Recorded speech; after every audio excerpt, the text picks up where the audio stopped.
All right, I see some folks filtering in now. We're just going to give it a few more moments before I start, and then we will be kicking it off shortly.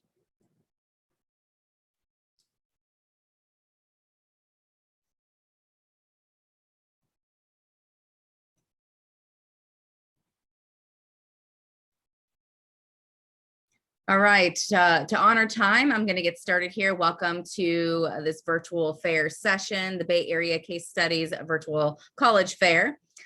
You are going to hear from 5 amazing institutions, experts rather, about their institutions. The great thing is you can ask them questions, but it's particular. You have to use the Q&A.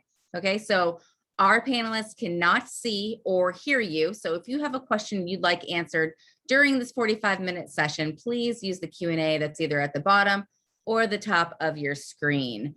A recording of this will be available at StriveScan, and I will put that link into the chat for you. Everything I'm saying, I'll also throw into the chat as well. Again, in honor time, we are going to get started promptly. And with that, we're going to kick it off with Villanova University. Hey, good evening, everyone. Give me a quick moment while I set up the PowerPoint I will utilize.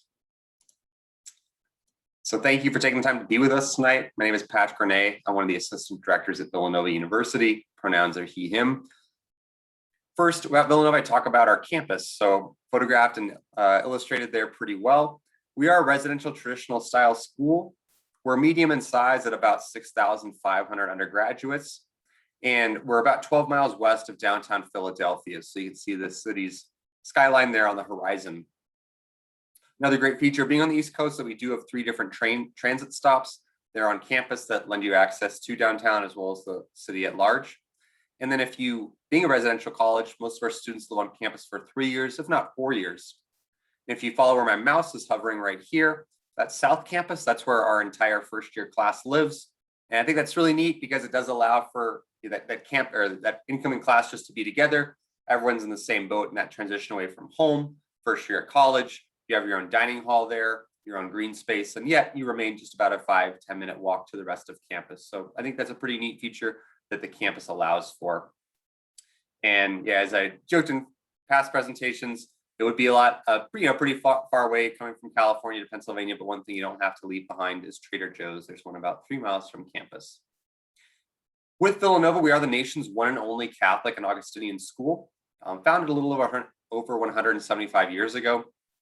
And the main philosophy or main value of the Order of St. Augustine was this concept of learning in community. And that's carried through today. And if you talk to current students or alums, you're likely to hear the word community tossed about maybe 3 or 4 times in the first 30 seconds in terms of their narrative about Villanova. And with the academics, again, that carries through. We are a school, and with my colleagues tonight in their respective colleges and universities, most of us offer that really intimate learning relationship, that relationship between teacher and student being very paramount. In Villanova's case, that means our average class size is 23 students, and 100% of our classes are taught by professors. While students would be involved in one of these 4 areas, academically speaking, there is a kind of foundation of who we are academically with our core curriculum, or otherwise known as general studies requirements. Those are classes that all students take to lend that further intellectual and diversity of thought and breadth and scope to complement the talents and the fine tuning you'll have within your particular major or double major, perhaps. In terms of applying to Villanova, you would select one of these 4 colleges. For those applying to our School of Business and the Bachelor of Arts category, you would be coming in undeclared. And then for those applying to any of the science departments, you can apply specifically to a major there or undeclared sciences. And in engineering and nursing, you'd be selecting a particular program. With the community at Villanova, I'd say a big part of our shared social identity or social fabric is around the athletics and community service. Those are 2 things that really all students take part in some way, shape, or form during their 4 years, whether it is perhaps going to the basketball games, intramurals, the many different community service options that there are. And I think that enthusiasm or that participation there really does bleed into the rest of campus environment, the different clubs and organizations. Those run the gamut from areas in academic honor societies to cultural groups, political advocacy efforts. There's fraternities and sororities, the performing arts, club athletics, community service, what have you. And on the community service side of things, two really big events we do as a school each year. Villanova actually does host the largest student-run Special Olympics event in the world every November, brings over 1,000 athletes to campus from nearby states. And then we also do a day of service in Metro Philadelphia each year. In terms of on-campus resources, there's a lot to support our student body. We're fortunate that we boast about a 96% retention rate, so students staying from their first year to second year. I think it shows that we're getting students from all over the country and world, different families and households, schools, and all those students are able to come and make Villanova their own new home in that first year. Those on-campus resources relate to our counseling center, if it is our Center for Access, Success, and Achievement, if it's tutoring that's available for students, no matter your subject area, variety of things. In the application process, we are a school that utilizes the Common Application. In applying, you'd select one of our 4 deadlines noted there, in addition to completing completing our 2 supplemental essays. In the application process, we do utilize a holistic review, meaning kind of what you participated in tonight with the case study. And I believe that's also a quality that the other colleges you'll hear from tonight share, that we're not just looking for your GPA and test scores, but rather, who you are as a person. You're finding out and learning more about your context as a student and at home. Speaking of test scores, we were test optional this past year, and we will continue to be test optional for this coming year. So those that are current juniors, there's no need to submit. If worth noting, of about our 24,000 plus applicants, only 56% submitted test scores. So really darn near even. When it comes to financial assistance at Villanova, over 70% of our student body does receive aid, mostly in the form of need-based aid. And to be eligible, we do require the FAFSA form as well as the CSS profile. There are also merit scholarships our office maintains, but those would be things you'd apply for in senior year of high school. And going forward, of course, there's a lot of ways to continue to learn more about Villanova virtually, as this coming summer and then into the next school year will show. There's these different social media platforms, and we do hope to be, currently we're offering on-campus tours just for admitted students. We hope to be offering in-person tours this coming summer, depending upon Pennsylvania public health guidelines. As well as it relates to just California more specifically, we do annually have about 60 to 70 students from California in our class, so you'd be far alone, with about probably 30, give or take, coming from the Bay Area. So that's it. My name's Patrick, and again, I'd love to chat more with you about Villanova, and please submit any questions you might have through the Q&A, and thank you. All right, thank you. Next up, we have Lewis and Clark College. All right, hello. Welcome. I'm very glad that you're taking the time out of your evening to spend some time with us. My name is Holly Elliott, and I use she, her pronouns. I am at Lewis and Clark College in Portland, Oregon. And we are a small private liberal arts college located about 6 miles south of the middle of downtown Portland. We're a private college with a public conscience and global reach. We have about 2,000 undergraduate students on our campus. We also do have a law school. We have a graduate school of education that are part of Lewis and Clark, but they each have their own campus. And our campus is really dedicated to the undergraduate experience. So that average class size of 17 students and all of our classes being taught by faculty. There are no graduate students in your classes, teaching your classes, and no graduate students competing with undergraduates for research opportunities with faculty members. There are plenty of those opportunities, and they do go to our undergraduate students. So we're a pretty small school, but I don't think that that means that you can't have access to lots of opportunities. In fact, I think our students have a tendency to be really invested in being involved in a lot of different things. They seem to be really wanting to have balance in their undergraduate experience between their academics, their co-curricular activities, and a variety of different things that they just have interest in. One of the advantages of being at a small school is small class sizes, but not just so that there are fewer people in the room with you, but because it allows you the ability to have much stronger relationships with your professors. Our professors choose to teach at Lewis and Clark because they love getting to know their students. And that comes through in the mentoring role that they play both in the classroom and in helping students think about how they take what they're learning in the classroom and apply it outside of the classroom. That mentorship plays a role in the pathway our students are taking on our campus, and definitely plays a role in the path they pursue after graduating from our college. As a liberal arts college, you will find our curriculum roughly divided into thirds. About a third of the classes you take will fulfill some sort of general education requirements. Another third of your classes are dedicated to the major that you've chosen. And the final third are what I like to think of as undefined or elective credits. So they allow students to come in undecided, to take some time to figure out what they want to major in. They allow double majoring. They allow minoring in something in addition to a major. Our students are curious. They like to study lots of different things. I think that's kind of the driving academic force behind a lot of them. And until they find that major, they'll explore a lot of different subjects. To give you a little sense of our community and where our students are coming from, 47 states are represented among our student body and over 60 different nationalities. We do find that the vast majority of our students, 95%, are receiving some sort of financial assistance from the institution. Academics are super important, but also our students know that, they tell us that one of the goals of going to college is finding their people. This image shows you an annual event called PIO Fair. Obviously, this is pre-COVID PIO Fair. But this is an opportunity for students to gather and learn about all the different student activities and organizations they can become involved in. Clubs and various different kinds of clubs. We are an NCAA Division III school, so there's athletics, various different things to be involved in. Really does kind of run the gamut. But location plays a really important role for our students as well. So you can see from this picture in the foreground, we have our campus, and then in the a little further back, you can see downtown Portland.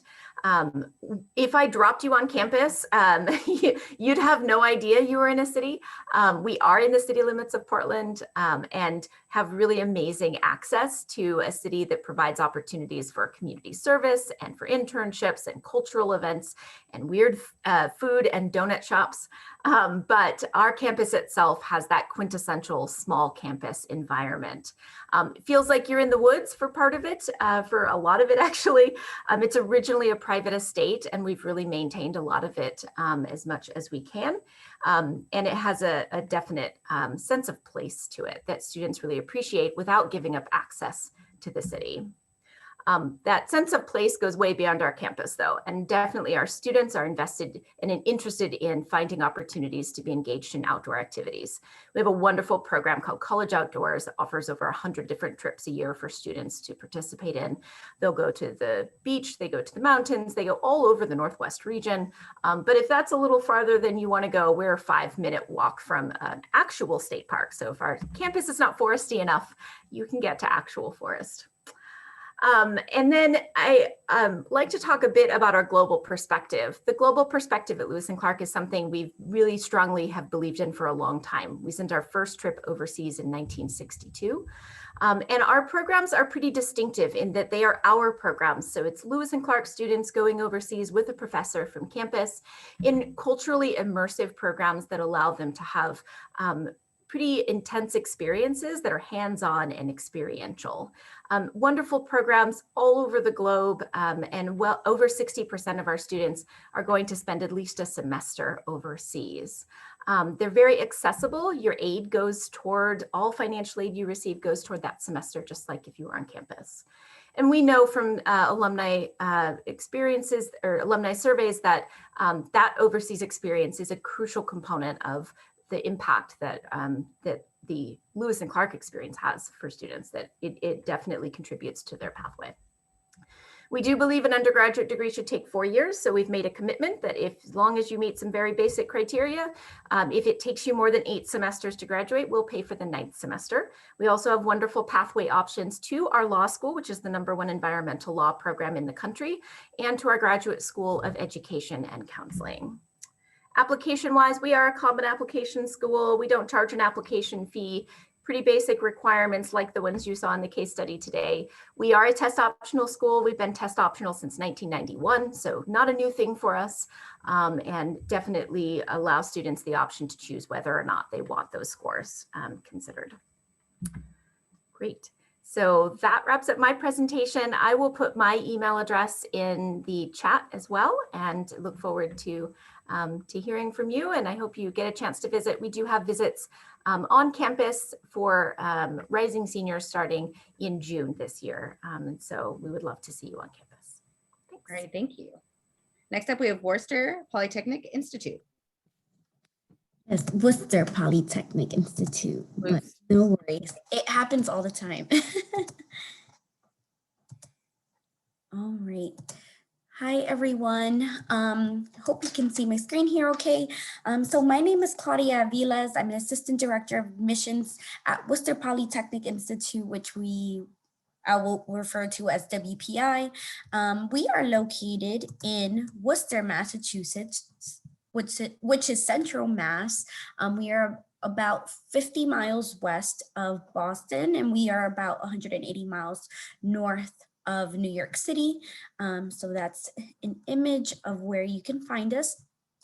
And WPI is a medium-sized school, about 4,500 in size for undergraduates, and then we have about 2,000 graduate students. And in terms of the university itself, it is STEM focused. And we offer a little over 50 different degree programs. The most popular one is engineering. We have 12 different types of engineering at WPI for you to try. There's also computer science. That's currently the second most popular program. And then we have another subset of students major in the science and math fields. So majors like biochemistry, chemistry, physics, math, these are options for our students as well. Each year we do have about 20% of our incoming class who comes in as undecided. They may know they want to do something STEM related, but don't know exactly what that is yet. That's okay. You have the opportunity in your first year to try out different areas and disciplines that you think might interest you.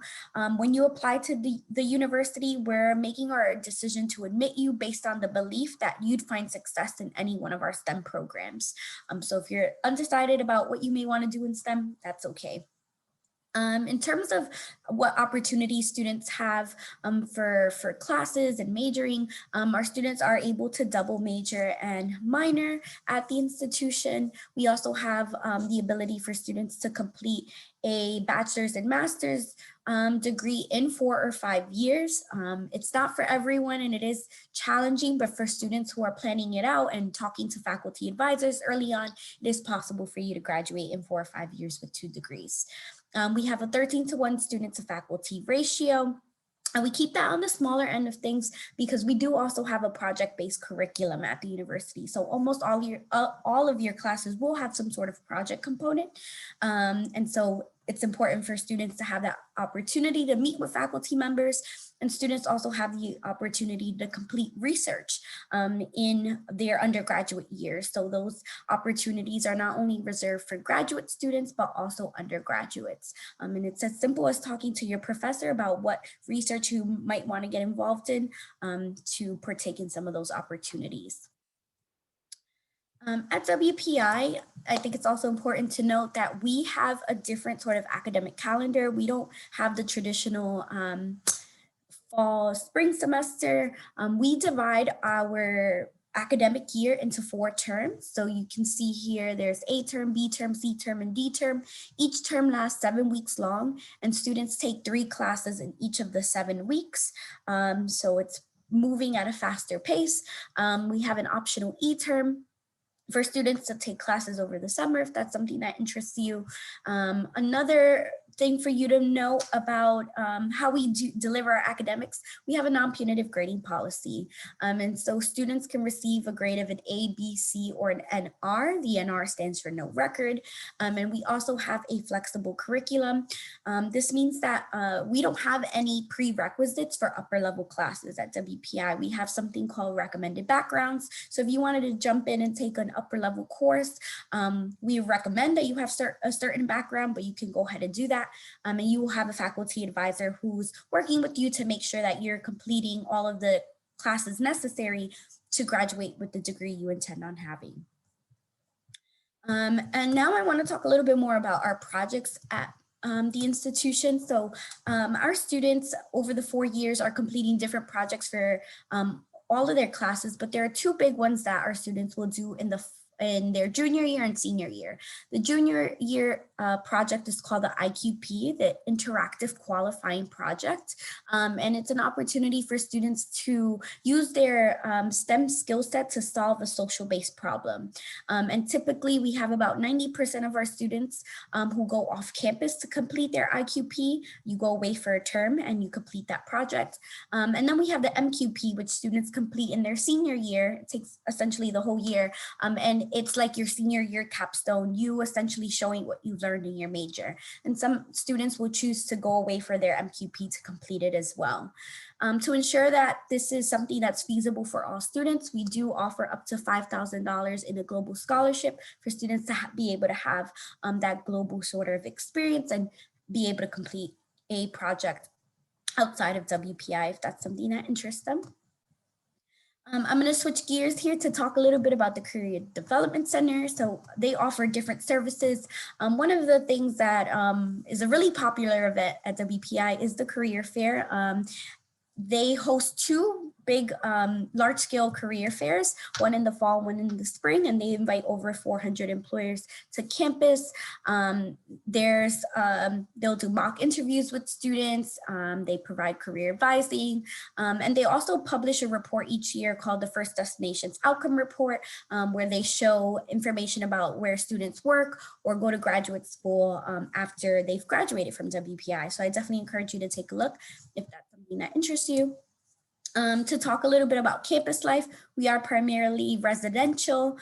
First year students are guaranteed housing, but past your first year, you are not. 56% of our upperclassmen do choose to live on campus.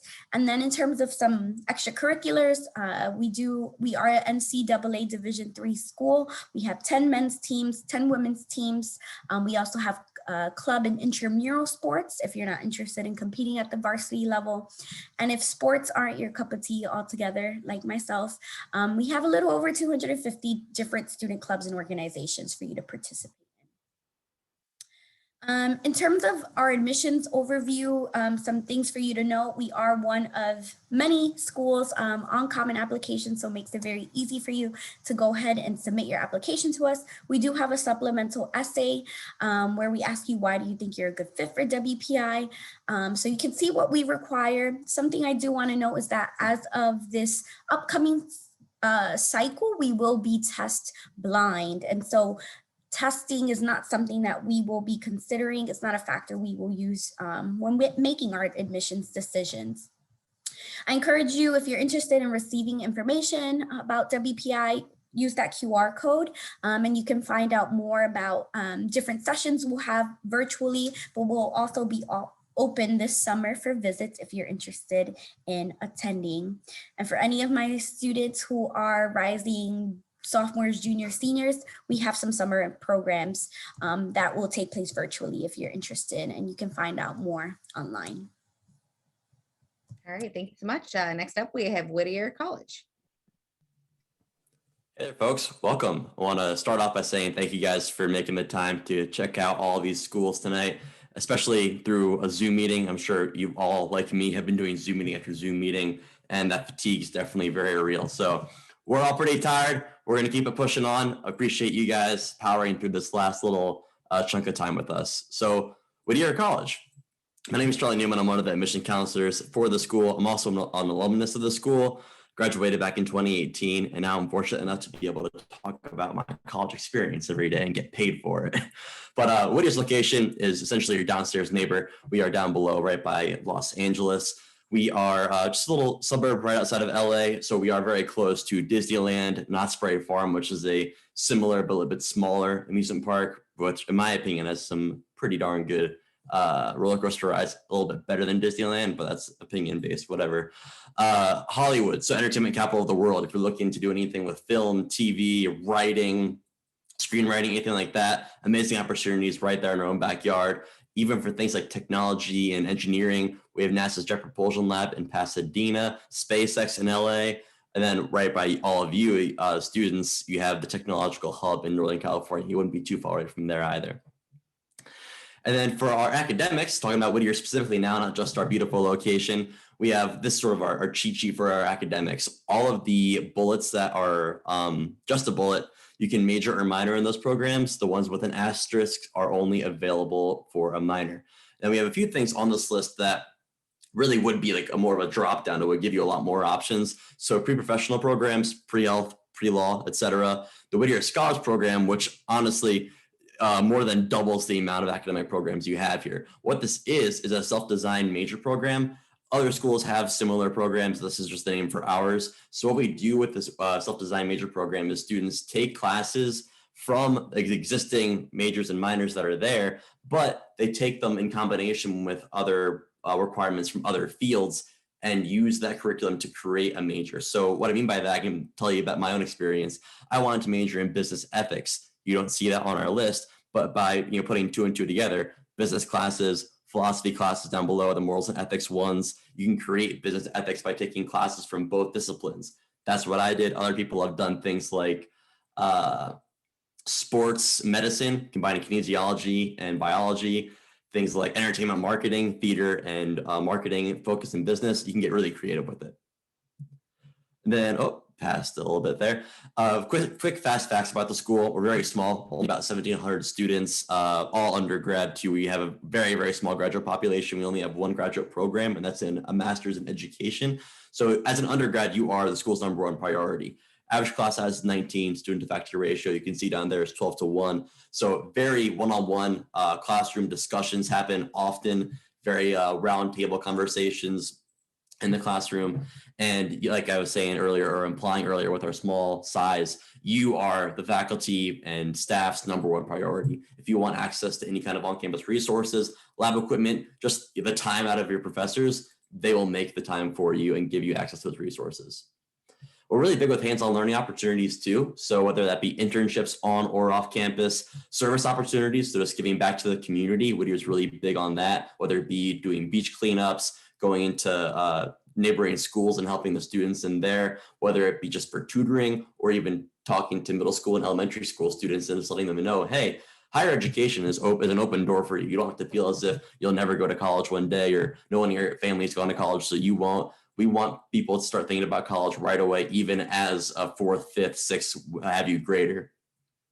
Fellowships, we have a comprehensive fellowship program, so amazing opportunity for anyone that wants to do research and get paid for it. That's essentially what fellowships are. And then study abroad. So at Whittier, as soon as you complete your second year, you are given it's a guaranteed scholarship for all Whittier students.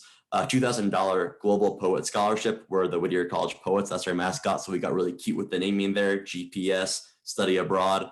But that's $2,000 that you can use towards any study abroad trip for a year long, a semester long, a month long, whatever you want to do in those programs, that money is there for you to use towards it.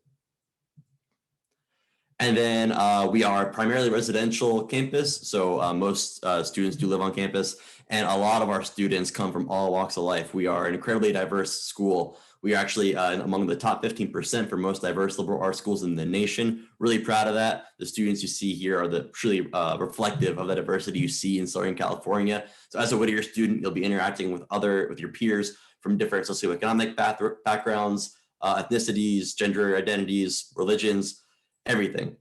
And bringing these different perspectives together in the classroom and on campus just really makes you essentially start your step into the real world. Whittier is not a bubble. It's not just one type of student at Whittier. it feels like you're out there in the real world just as you're starting school. It doesn't shelter you, doesn't keep you in that bubble. It gets you into those really challenging conversations and that social and emotional growth right away. Financial aid, I know I'm running out a little bit of time here, but financial aid, we'll talk about some quick opportunities for you. Everyone's considered for this. It's our merit scholarships named after our namesake, John Greenleaf Whittier. We also have need-based aid, of course, so FAFSA. And then some additional scholarships you can apply for is the leadership scholarship if you feel you're a strong leader in your community. The talent scholarship, which is basically for folks that are skilled in music, theater, or art. And then Raise Me, which is a great company that we work with and many schools work with. They award micro scholarships for things like having good grades, attending a session like this, small chunks of money that can add up to a good sizable portion. And then just to let you know how to apply, we are a school underneath the Common App umbrella, which is great. So if you're already applying to schools using Common App, you just click us, add us to your list. And with essentially click of a button, you send all your materials to all the schools on your list. Very easy process. We are test optional, not just for this year, not just for last year, but for the foreseeable future. So if you have test scores, you want to send them in, great, we'd love to get them. If you didn't take the test, no worries. Or if you took the test and you just don't like the test scores you got, you do not have to send them to us. We won't look at them. And then to give you an idea of the average sort of like statistics for the students that we admitted last year, this is where you may fit in. So our average GPA from the most recent batch is that middle 3 area. SAT and ACT pretty much right in the middle. SAT breaks down to about 500 to 600 each section. ACT is that sweet spot right in the middle. And then some deadlines for you for admission plans. We don't do early decision, so keep that in mind if you're looking at other schools that do have that option. But we do early action, and our deadline for that is November 15th, right there in the fall. And then regular decision is February 1st for the deadline. And one thing that's not on this short presentation, but I do want to mention, is that we are a Division III athletics school. So academics are always going to be the #1 priority, but we are still competitive with our athletics. And there's my contact information, but I'm going to go ahead and just put that in the chat so you can quickly copy and paste it, and I will pass it off. Thank you guys for listening. Appreciate it. All right, thank you. Next up, we have College of Wooster.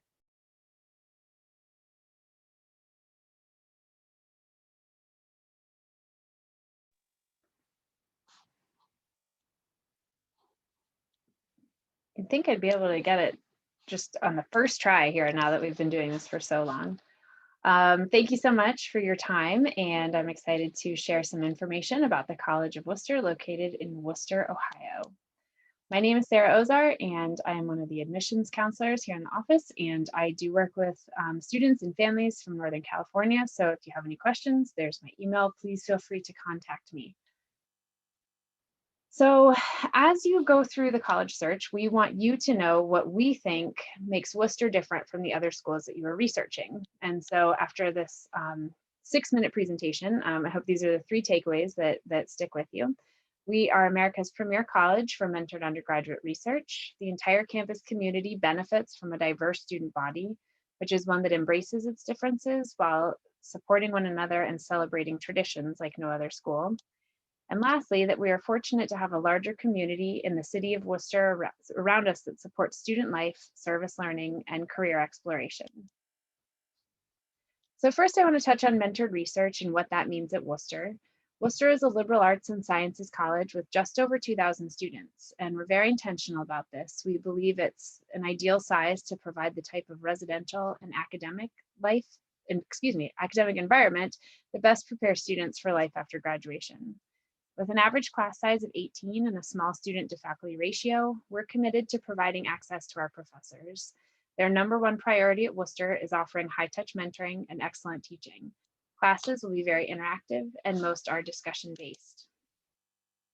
And we make sure that every Wooster student, not just those in certain majors or in honors programs, but every student completes at least one major research project prior to graduation. And in fact, it's required of all of our students in their senior year. And we refer to this experience as the Senior Independent Study, or IS for short. But not to worry, our curriculum and experiential learning are built intentionally to provide coursework and opportunities for students to discover and confirm what they are most passionate about. And then during their senior year, a professor within their major serves as an advisor and supports students every step of the process. So here are some examples from last year's graduating class of their independent study projects. What you don't see here, well, there's a mention of studio art, but some of the performing arts pieces would be done in person. So you can see that research at Worcester takes on many different forms, and it's experimental, it's creative, it's analytical, or it can be all three. So some quick notes about our beautiful campus. We have about 240 acres, and we're an entirely residential school. This funny thing on here about seasons is because I work with students both in Northern California, but also in Florida and Georgia as well, and I always get questions about the weather. And you can see here that we mention the seasons because we do get snow, and right here in the middle of this building, there's an archway, and we hopefully get enough snow every year for the students to partake in one of their favorite traditions, which is to fill the arch with snow, and then hopefully classes would be canceled the next day. So 17% of the student body is made up of international students and US citizens living abroad, which makes Worcester one of Ohio's most international campuses, and we rank 19th among all private liberal arts colleges in the US. And one thing that I think makes Worcester even more special is that you have students from all over the world who embrace each other's differences, while also having this incredible sense of community and pride that you don't see at most schools of our size. We have a very vibrant student body. Clubs and organizations are academic, athletic, arts and culture-based, faith-based, performing arts groups. We have Greek life and service and civil engagement as well, just to name a few categories. And most students at Worcester are involved in a number of activities throughout their time here. We have a marching band, complete with a bagpipe and drum corps, an orchestra, 7 a cappella groups, the Worcester Chorus, and multiple ensembles. And while we do have a music major, anyone can participate in these groups. We're an NCAA Division III school and have 23 varsity sports. We compete in the North Coast Athletic Conference. And students can also participate in numerous intramural and club sports. The Scott Center, our athletic and recreation center, is open to all students. Theater performances are produced throughout the academic year, giving opportunities to students for acting and behind the scenes work. And like music, we do have a theater and dance major, but any student can participate in the productions. And we also have an improv group. So the city of Worcester is located just about an hour south of Cleveland, 40 minutes from Akron-Canton, and an hour and a half from the state capital of Columbus. And all of those cities have airports that students use to get to the city of Worcester. Well, they fly into the airports and then they drive to Worcester. Students love that they can take advantage of the commercial district on the north end of town, but also can enjoy the individually owned coffee shops, boutique stores, and restaurants in the historic downtown. And students also take advantage of the local community for many experiential learning opportunities. Pictured here, you see one of our health coaches, which is in partnership with the local community hospital, giving patients increased care while providing valuable hands-on experience for students interested in a medical field. And the Worcester Volunteer Network is one of our biggest student organizations. Here you see students planting trees in a local park. And speaking of which, Worcester students utilize the area's many parks to get outside. And I'd just like to share one quick endorsement about Worcester. In his new book, The Price You Pay for College, New York Times columnist Ron Lieber praises Worcester for its exceptional combination of quality faculty, affordability, and undergraduate research. Lieber devotes an entire chapter to answering how the College of Worcester puts it all together, highlighting Worcester's upfront attitude in helping prospective students understand the financial package they will receive and the satisfaction students get from faculty mentorship. So what's next? We would love to engage with you virtually or in person. We are open for campus tours and also are planning some events over the summer. You can find the information here at worcester.edu/visit.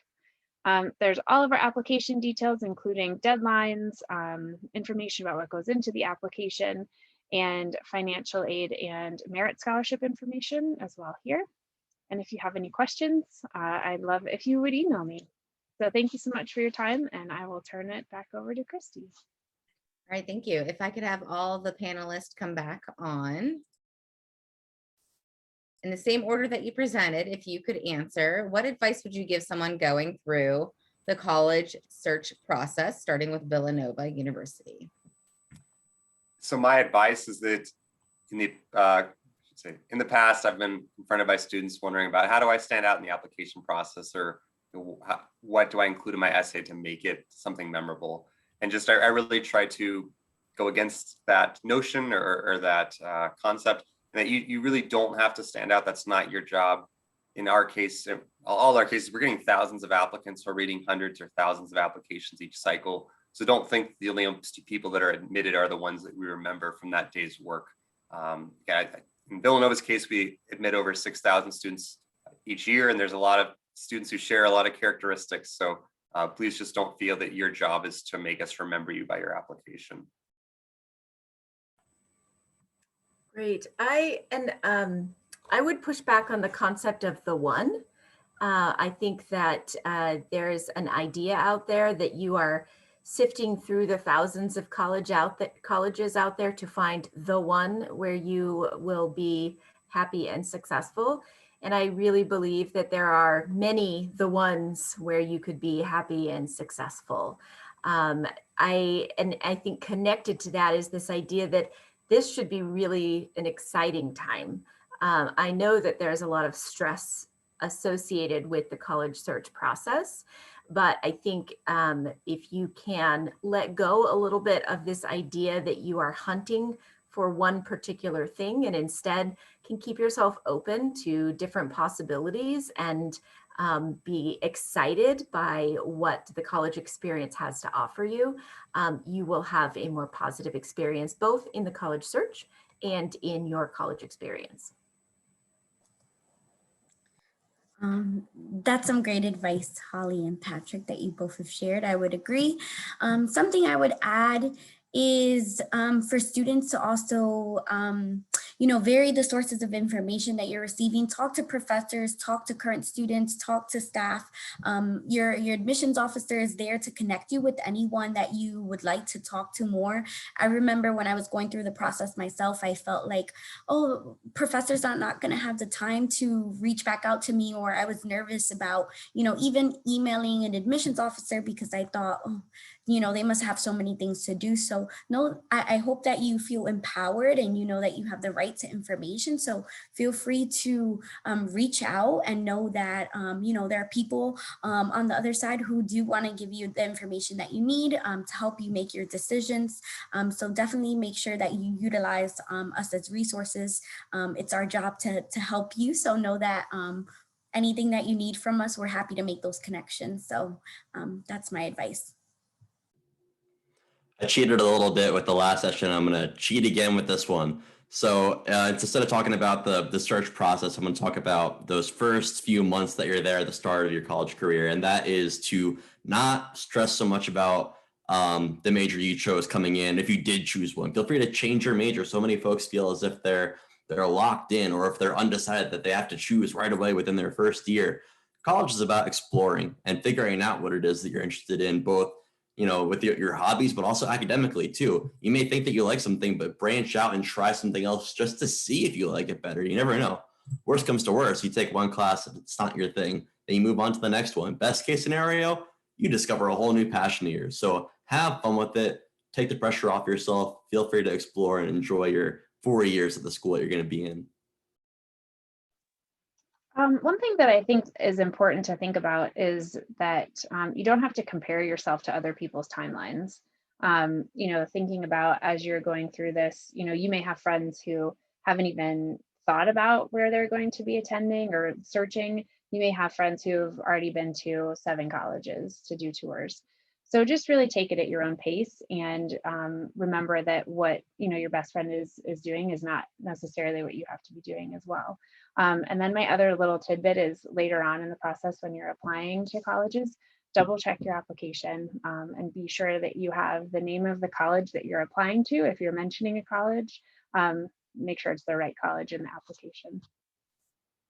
All right, thank you. Awesome advice from our experts. The one plug I like to say is to anyone out there that has the slightest interest in any of these institutions, please reach out to these folks because this is what they do. They are there to find out if this is a right fit for you. So reach out to them and again, take all of their great advice. When you leave here, there's a quick survey, 4 questions, very helpful. There will be more sessions in the future, so keep a lookout for that. Recording of this is available at StriveScan. I also put that link in the chat as well. Thank you again. Best of luck to all the students and the parents out there. And thank you to our experts, our panelists, for their time and, of course, their awesome advice. Have a good evening.